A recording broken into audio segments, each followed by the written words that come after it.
Scarface, 1983, is a cinematic masterpiece, synonymous with the image of Tony Montana and becoming a cultural icon for decades. The film catapulted many stars to fame, but unfortunately, many of them are now gone forever. In this video, we will remember Scarface actors who tragically passed away, looking back at their careers and the legacy they left for cinema. Robert Loggia as Frank Lopez. Robert Loggia was born on January 3, 1930, in Staten Island, New York. He was 53 years old when he appeared in Scarface in 1983, playing Frank Lopez, a powerful drug lord and rival of Tony Montana, appearing in several key scenes, especially tense confrontations with Al Pacino's character. The role of Frank Lopez left a lasting impression on audiences, adding weight to the film that is now considered a Hollywood classic. In a career spanning more than 6 decades, Robert Loggia has appeared in many critically acclaimed films and television series, from An Officer and a Gentleman and Jagged Edge to Big and Independence Day. He is highly regarded for his versatility and ability to portray both villains and heroes. Behind the scenes, however, his personal life was not as smooth. His first marriage to Della Marjorie Sloan lasted from 1954 to 1981, nearly 3 decades together, but ended in heartbreak. The marriage was tumultuous, as Loggia's career rose and fell, with frequent business trips, the pressures of work and fame gradually creating a distance between them. Although they had 3 children together, the cracks in their relationship eventually became irreparable. After the divorce, Loggia's personal life entered a lonely, uncertain chapter. It was during this difficult period that he met Audrey O'Brien, the woman who helped him through his midlife crisis and lifted his spirits. Audrey was not only his emotional support, but also his devoted companion, helping him regain his confidence after many years of career ups and downs. They married in 1982, just a year after his divorce, and remained together for more than 3 decades until the end of their lives. Loggia often spoke of Audrey with deep gratitude in interviews, describing their relationship as a place of peace for him. In his later years, Loggia faced numerous hardships after being diagnosed with Alzheimer's disease in 2010. The deadly disease gradually robbed him of the memory, clarity, and pride he had built up over decades in front of the camera. Once a strong and determined man, Loggia became increasingly withdrawn, avoiding the spotlight as his physical and mental health declined. Audrey was always by his side, caring for him with unwavering devotion, becoming his rock when the light of fame had long since faded. Robert Loggia passed away on December 4, 2015, at his home in Brentwood, Los Angeles, from complications related to Alzheimer's disease. He was 85. His net worth at the time of his death was estimated at $10 million, the result of over 60 years of dedication to the arts. Paul Shenar as Alejandro Sosa. Albert Paul Shenar was born on February 12, 1936, in Milwaukee, Wisconsin. He was 47 years old when he appeared in Scarface in 1983, playing Alejandro Sosa, a cold, powerful Colombian drug lord and calculating villain, appearing in key scenes involving tense dealings and escalating conflicts with Tony Montana. Shenar's performance as Sosa is memorable, with his calm, ruthless, and cunning demeanor playing a major role in the film's impact. Before his rise to fame in Scarface, Paul Shenar was a respected figure on stage and television. He was a founding member of the American Conservatory Theater, ACT, where he lived out his passion through over 40 classic roles. Throughout her illustrious career, Shenar also had a deep and meaningful relationship with actor Jeremy Brett. Their relationship lasted from 1973 to 1978, leaving Shenar with lasting memories, even after they eventually went their separate ways. The two remained bonded by friendship and mutual respect until Shenar's final days. But behind the bright lights and big screens, Paul Shenar quietly struggled with himself. despite his intelligence and talent, he still had to live under the weight of social prejudice at the time, especially as a member of the LGBT community. He did not marry or have children, devoting his heart to art. After Scarface, he continued to have impressive roles. But deep inside, Shenar felt increasingly lonely and lost in the fame he had built. In 1983, at the height of his career, fate dealt him a bitter blow. Paul Shenar was diagnosed with HIV/AIDS. He died on October 11, 1989, at the age of 53. His ashes were given to his close friend Thomas Wiley, a testament to the strong bond between the two men who spent Shenar's final days together. His net worth at the time was estimated to be $2 million. Harris Yulin as Mel Bernstein. Harris Yulin was born on November 5, 1937 in Los Angeles. When he appeared in Scarface in 1983, he was 46 years old and played Mel Bernstein, a corrupt cop who tries to blackmail Tony Montana, and appeared in key scenes that highlighted their strained relationship. His role helped to portray the intrigue and brutal underworld that Scarface brought to life, leaving a deep impression on movie audiences. Throughout his career, Yulin has been a familiar face with more than 100 roles on stage, television, and film. He has conquered audiences with diverse performances in Ghostbusters 2, Clear and Present Danger, Training Day, and the Ozark series. His personal life was also fraught with ups and downs. He was in a high-profile relationship with Faye Dunaway, which ended in turmoil after just a year together. In 1975, he married actress Gwen Wells, who was with him for nearly 2 decades until her death from cancer in 1993, leaving Yulin deeply saddened and with a void that has been difficult to fill. In the years following his tragic loss, Yulin found companionship and understanding with actress Kristen Lohman, and they married in 2005. However, his relationship with his stepdaughter, Claire Lucido, was not always smooth, and her death in 2021 deepened Yulin's quiet, withdrawn nature. He faced periods of depression and isolation, especially as his steady and admirable career had yet to reach the heights he had dreamed of. Harris Yulin died of heart failure in New York City on June 10, 2025, at the age of 87. His net worth at the time of his death was estimated at $4 million, but his legacy was much more than material wealth. Ángel Salazar's real name is Chichi Ángel Salazar. Was born on March 2, 1956 in Cuba. He was 27 when he appeared in Scarface in 1983, playing Chichi, Tony Montana's loyal friend, who brought a touch of humor to the film's dark world, especially in the horrifying chainsaw scene in the final, bloody battle at Tony's mansion. The role made Salazar a familiar face to Scarface fans. Salazar's life, like his character Chichi, has been a roller coaster. As a teenager, he escaped Cuba by swimming to Guantanamo Bay Naval Base, starting from scratch in New York. From amateur comedy shows where his catchphrase, "Check it out," became popular, he gradually made a name for himself in the entertainment industry. After Scarface, Salazar appeared in Punchline, 1988, Carlitos Way, 1993, HBO comedy specials, 1993, and Last Comic Standing. Yet despite his talent and stage charisma, he never truly escaped Chichi's shadow or achieved the heights of fame he once dreamed of. Behind the scenes, Salazar faced equally dark personal tragedies. He fell into addiction, particularly cocaine, which ruined both his career and his personal life. Failed relationships, mounting debt, and financial instability kept him from having a stable life, although he continued to perform stand-up comedy until the end of his life. His final performance at the Laugh Factory in Reno, Nevada, in July 2024, just a month before his death, was a testament to his enduring love for the craft, despite the hardships. Ángel Salazar died on August 11, 2024, at a friend's home in Brooklyn, at the age of 68.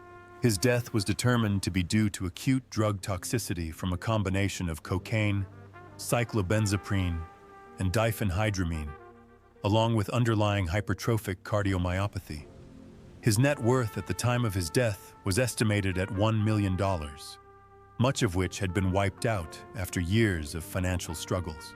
Miriam Colon as Mama Montana. Miriam Colon was born on August 20, 1936 in Ponce, Puerto Rico. She was 47 when she appeared in Scarface in 1983, playing Mama Montana, a loving mother tormented by the path of crime her son, Tony Montana, has chosen.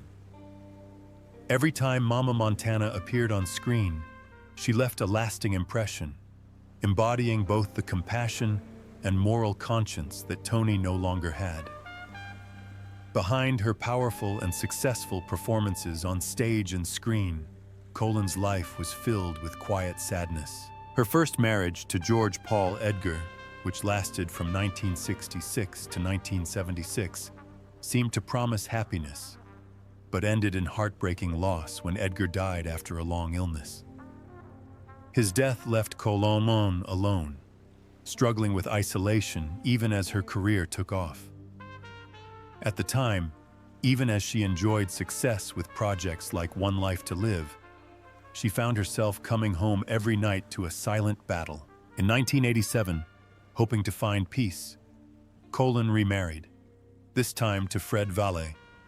But even that marriage did not bring complete happiness. Irreconcilable differences, combined with the pressures of work and the burden of past emotional traumas, strained their relationship. She immersed herself in the arts, building a reputation through roles in the House of the Spirits and on Broadway. But behind the applause was a lingering loneliness. Her emotional pain was compounded by the loss of a family member to illness, a tragedy she rarely shared publicly, but which left a void in her heart that was difficult to fill. These losses, combined with the persistent stress in her personal life, meant that no matter how successful she became, she never found true peace. She went through a period of despair when the spotlight was turned off, and she found herself alone in a room filled with mementos from her glorious past. Miriam Colon died on March 3, 2017 in New York City from complications of a lung infection. She was 80 years old. Her net worth at the time of her death was estimated at $5 million. But her most valuable legacy was her life devoted to art. Al-Israel as Hector the Toad. Al-Israel was born on April 16, 1935 in the United States. When he appeared in Scarface in 1983, he was 48 years old and played Hector the Toad, the ruthless Colombian criminal behind the infamous chainsaw scene that still sends shivers down audiences' spines to this day. Despite his brief screen time, Israel's portrayal of Hector the Toad left a lasting impression, becoming one of the film's most memorable images. After Scarface, Al-Israel appeared in a few other films, such as Carlito's Way and Dangerous Minds, but his career was largely limited to small, unnoticed supporting roles. Along with the spotlight, his personal life was fraught with difficulties. His only marriage collapsed after years of strain, leaving Israel burdened with the burden of being a single father. The financial burden, combined with the pressures of raising children, made it difficult for him to maintain stability, as his career never brought the security he had hoped for. Later, Al-Israel faced serious health problems that he never shared publicly, but which silently robbed him of his freedom and joy. He lived in increasing loneliness, increasingly distant from the short-lived fame he had enjoyed. All his efforts in the industry could not assuage his regret that he never achieved the personal happiness or career heights he had longed for. Al-Israel died on March 16, 2011, at the age of 75. His net worth at the time of his death was estimated at $500,000, reflecting a modest career forged through perseverance through many challenges. Mario Machado as the interviewer. Mario Machado was born on April 22, 1935, in Shanghai, China. He was 48 when he appeared in Scarface in 1983 and played the interviewer, a small but subtle role that provided a rare moment of calm amid the film's chaotic criminal world. Amidst gunfire and bloody intrigue, Machado's calm interviewer provided the audience with a brief moment of calm before the storm of violence resumed. Off-screen, Mario Machado's life was full of ups and downs. Despite gaining recognition for his role as Casey Wong in RoboCop and a cameo in Rocky III, his career was largely overshadowed by small roles, never really establishing himself as an actor. The unnamed pressures of unstable work and the harsh realities of the entertainment industry took their toll on his personal life, contributing to the breakdown of two marriages he had once believed in. After the breakups, Machado gradually distanced himself from his children, the people he had dreamed of giving a full and happy life to but could not be close to. That emptiness became even heavier when he had to fight severe pneumonia in the last years of his life. With his health failing and his halo gradually fading, Machado lived his last days alone, filled with regret for a journey that could have been more brilliant. Mario Machado died on May 4, 2013, in West Hills, California, at the age of 78. His net worth is estimated at $1 million, largely due to his radio career and quiet, consistent performances that left a mark on fans as a symbol of perseverance and dedication. Richard Belzer as the Babylon Club MC. Richard Belzer was born on August 4, 1944, in Bridgeport, Connecticut. He was 39 when he appeared in Scarface in 1983 and played the Babylon Club MC, a small but memorable role that brought energy and subtle irony to the film's wild party scenes. Despite his brief appearance, Belzer left an impression with his signature sense of humor and charm, adding a unique color to the dark, criminal world of Scarface. In addition to the glory and resounding success of his role as John Munch in the Law and Order series, Belzer's life was also filled with tragedy. As a young man, he suffered the pain of losing his sister in a car accident, a pain that haunted him throughout his life and filled his soul with a sadness that never left. His first marriage, to Gail Susan Ross, which lasted from 1966 to 1972, initially seemed happy, but ended in arguments and deep hurt, leaving Belzer disillusioned and lonely. In the early years of his career, despite his wit and promise as a comedian, Belzer struggled with the darkness of substance abuse, seeking escape in drink and temptation. Depression crept in, pulling him further from the spotlight as he retreated into a private grief that only he could understand. Every successful performance, every laugh he brought to the audience was another attempt to hide the emotional scars that never healed. Richard Belzer died on February 19, 2023 in Beausoul, France, from complications of respiratory disease. He was 78. His net worth at the time of his death was estimated at $16 million, a reward for a solid career in law, comedy, and his highly personal books. John Carter as Vic Phillips. John Carter was born on November 26, 1927 in Center Ridge, Arkansas. He was 56 years old when he appeared in Scarface in 1983 and played Vic Phillips, a cold and sharp crime boss who appeared in a few brief scenes but helped to portray the brutal underworld depicted in the film. Despite his supporting role, Carter left a lasting impression with his calm performance and powerful presence. After Scarface and films like Badlands and The Hoax, Carter's life was plagued by personal pain that never went away. His greatest tragedy was the death of his son from a drug overdose, a shock that sent him into a deep depression. With no way out, Carter turned more and more to alcohol, using it to numb the pain, but ultimately allowing it to destroy what remained of his personal life. Two marriages he had once trusted ended in divorce, leaving scars that never healed. His relationship with his surviving children grew increasingly distant as he struggled to maintain his role as a father while drowning in his own storm. Despite his many years of dedication to the arts, with numerous supporting roles in film and television, Carter remained forever removed from the success he had dreamed of. John Carter died on May 23, 2015, of pneumonia at the age of 87.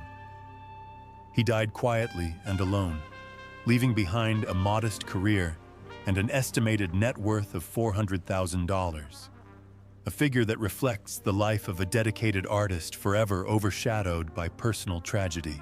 Margolis, better known by his stage name, Alberto the Shadow. Margolis was born on November 26, 1939, in Philadelphia, Pennsylvania. He was 44 when he appeared in Scarface in 1983, playing Alberto the Shadow, a silent, cold-blooded, powerful assassin working for Alejandro Sosa, with intense action scenes, including the iconic assassination that Tony Montana foiled at the last minute. Despite his few lines, Margolis's deadly gaze and menacing presence are unforgettable. Behind a career that included stellar performances in Breaking Bad, Better Call Saul, and Darren Aronofsky films like Requiem for a Dream, Margolis's life was far from easy. He married Jacqueline Margolis in 1962, a marriage that was solid but challenging, especially in the early years when both struggled financially. They lived in shabby New York apartments, struggling to pay rent for the small roles Margolis was given in off-Broadway productions. The worries didn't stop there. Their only son, Morgan Margolis, endured a tumultuous childhood, including a period of drug addiction, which put a huge strain on the family. Margolis found himself trying to hold on to a fading career while also supporting his loved ones through the storm. He suffered years of depression and felt forgotten by Hollywood, especially as his acting opportunities dwindled until his role as Hector Salamanca in Breaking Bad revived his fame and passion for acting. Even as his career was resurgent and he was honored with Emmy nominations and fan love, Margolis still bore deep scars from the countless challenges he faced. He died on August 3, 2023, at Mount Sinai Hospital in New York City after a short illness at the age of 83. His net worth at the time of his death was estimated at $2.5 million, a modest figure given the breadth of his career. John Brandon, as immigration officer, number 3 John Brandon, was born on June 21, 1929, in Rego Park, New York. He was 54 when he appeared in Scarface in 1983, playing immigration officer number 3, a small role in the opening scene where he sternly represents the cold, unforgiving power of the U.S. Immigration Agency in the face of a wave of Cuban refugees, including Tony Montana. Although only briefly on screen, Brandon's performance helped create the tense, fateful atmosphere of the film's opening moments. In addition to Scarface, John Brandon appeared in films such as Serpico and The Brink's Job, as well as many other popular television series. But behind these roles was a turbulent and lonely life. Brandon went through several failed marriages, each of which eroded his faith in love and distanced him further from the children he once loved. As his family relationship fell apart, Brandon retreated into isolation as the spotlight that once shone on him faded. As Brandon got older, his financial situation became increasingly difficult. Despite decades of dedication to the arts, his supporting roles never provided the steady income he needed. Depression weighed heavily on him as his career never achieved the recognition he had hoped for. His failing health, coupled with undisclosed complications, further exhausted him, forcing him to live out his final years on the sidelines of Hollywood, consumed by regret and lingering sadness. John Brandon died on August 25, 2014, in Middle Village, New York, at the age of 85. His net worth at the time was estimated at $200,000, a modest sum for a life devoted to acting. Victor Campos as Ronnie Echevarria. Victor Campos was born on January 15, 1935, in New York City. When he appeared in Scarface in 1983, he was 48 years old and played Ronnie Echevarria, a loyal ally in Tony Montana's gang, appearing in scenes involving criminal activity and undercover dealings. Despite his supporting role, Ronnie Echevarria did a great job portraying the dark and ruthless criminal world that Scarface depicts. In real life, Victor Campos's life was marked by quiet pain and tragedy. Despite a promising start as Rudy DeVillo in Cades County, his career slowly faded into obscurity, with supporting roles in The A-Team, Murder, She Wrote, and a few lesser-known films. Campos struggled with alcohol and drug addiction for years, which not only destroyed his health, but also that of his family. His only marriage fell apart, leaving him with a fractured relationship with his 2 children, whom he loved dearly but could not fully father. In his final years, Campos faced profound loneliness as he battled prostate cancer, a battle that drained him both physically and emotionally. Once a strong boxer, he had to quietly accept the silent destruction of the disease. His dreams of a brilliant career and a complete family gradually ended in regret and loneliness. Victor Campos passed away on December 4, 2018, in Sherman Oaks, California, at the age of 83. He passed away quietly, leaving behind a modest legacy with an estimated net worth of around $300,000, a figure that reflects the life of an artist who worked hard but achieved little glory, forever struggling with internal battles that were never truly healed.